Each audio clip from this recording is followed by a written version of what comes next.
Contrary to what you might have heard, sometimes smaller is better. And in this video, I'm looking at the ddHiFi TC44C DAC amp. Let's get it.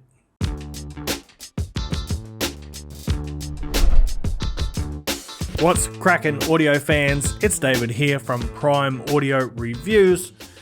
And the TC44C, this is the box. Nothing much to look at there. However, I do appreciate that they keep their boxes environmentally friendly, basic, down-to-earth, unbleached cardboard. Nice. Now, the price of this unit is $119. It has it has dual CS43131 DAC chips in it. That is the same solution that we find in the X-Duo Link 2 Balanced. And what was the other one? I believe it's the Tempotec Sonata E44, if I'm not mistaken. Other technicalities to mention in terms of output power, it is 120 milliwatts, which is a little bit on the lower side of things, especially for a balanced output. So on the top here, we've got the 3.5mm single-ended and a 4.4mm balanced output. Of course, on the other end, we've got our USB Type-C port. Now, the unit comes with one USB Type-C to Type-C cable. If you are an iPhone user, you will have to pay separately for the Lightning adapter. Now, the first 600 units come with this free genuine leather cover. And let's have a look at the unit now. Beautiful, sort of a sage green or olive green color with gold highlights. And as you can see, compared to these other units, it's a pretty small one. So it's very convenient, very easy to carry around as far as dongle DACs go. By the way, there is an LED indicator hidden inside the 4.4mm jack here. It glows blue or green depending on the current sample rate. But once you plug something into the 4.4mm jack, that light disappears. You can't see it anymore. Right, so now that we're familiar with how the ddHiFi TC44C looks and operates, let's talk about how it sounds.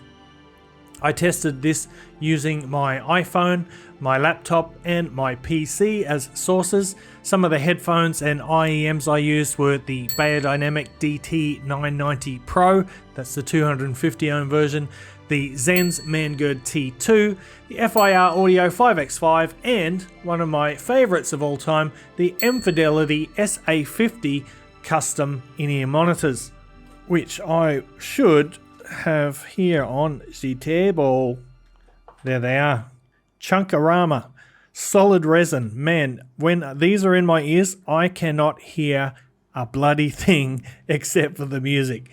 But they sound incredible, let me tell you. I'll just pop those over there for the moment.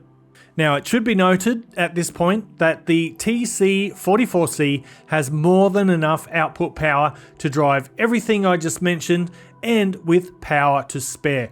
One exception was the DT990 Pro, where I was at nearly full volume on some of the quieter recordings that I listened to.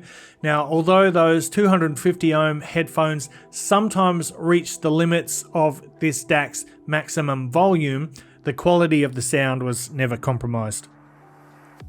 I'm really becoming a fan of the dual CS4131 solution. It reminds me a lot of the old AKM Velvet Sound DAC chips, i.e. transparent and smooth with good end-to-end extension. As I mentioned earlier, some of my recent favorite dongle DACs have the same dual chip solution, and to my ears, they share some sonic similarities. What I hear with this unit is impressive forward depth, overall resolution, and a balanced presentation. Like most recent DAC releases, the TC44C aims at neutrality, and that is precisely what you get. Bass notes are full-bodied but tidy, and they've got a good degree of extension, allowing your transducers to reach their full range in the lows. Another thing I hear is impressive layering in the bass, making it easy to distinguish between instruments. For example, a kick drum versus a bass guitar or a double bass, very easy to tell apart. The mids are articulate and clear with a good sense of spacing. Instrument separation is fantastic, which is blissful in combination with this DAC's smooth musicality. So not only are you immersed in the music, but your senses are caressed rather than bombarded. It might not be the ultimate in terms of precision or detail, but in no way does it fall short in nimbleness. Treble notes are easygoing but crisp. The reason I alluded to the AKM Velvet Sound DACs previously. A soft but airy treble seems to be a recurring theme with dual CS4131 DACs. The TC44C delivers a highly resolving but sensually smooth sound that doesn't get strident or aggressive. Now, in terms of the Soundstage, it extends fairly evenly in width and depth, so it's sort of a rounded stage shape. Imaging is handled with aplomb, giving you a clear picture of where instruments are positioned within the stage. Instrument separation is great too, and made even more impressive by the TC44C's musical and analog nature. And we're going to do a quick comparison with the Hi-Diz S9 Pro here, because they're roughly about the same price. But before we get into that, if you like this kind of content, make sure you hit that subscribe button so you don't miss out on future videos. Alright, back to the comparison. The S9 Pro here is longer and thinner, obviously, than the TC44C, though both occupy around the same amount of mass in total. The S9 Pro has got this sort of rather bold LED on the front, which lights up, and it's fairly bright. You can see it easily, especially in a darker room. You might like that, you might not. You might want to be a bit more conspicuous than that. A bit less conspicuous, I should say.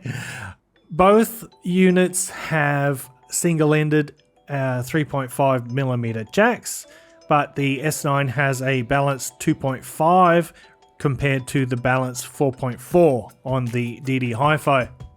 Another physical difference is that the Hi-Diz DAC gets quite warm when it's in use, while the ddHiFi unit stays cool at all times. I've never felt it even warm, whereas this one does get fairly warm. And this one also, as you can probably see, gets a lot of fingerprints on it. Comparing output power, the Hi-Diz comes out well ahead, producing 200 milliwatts from its balanced output compared to 120 milliwatts from the ddHiFi. To my ears, bass notes have a bit more slam, and the bass in general is a touch more forward on the S9 Pro.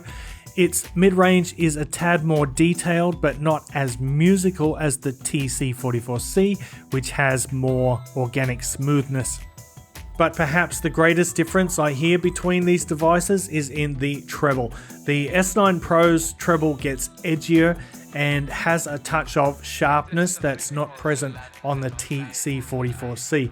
While this does give the Hi-Diz a slight edge in micro detail retrieval, it can also result in a more aggressive and potentially strident treble. Either way, both fantastic DACs, and which one is better for you, as always, will depend on your preference.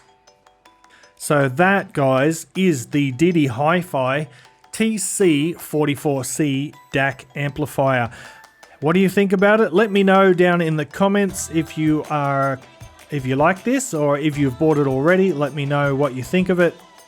And we're going to wrap it up there, but I will summarize and say that, yeah, I do like this one a lot. First of all, I really like its sound. It sounds similar to my other favorite, the Link 2 Balanced here.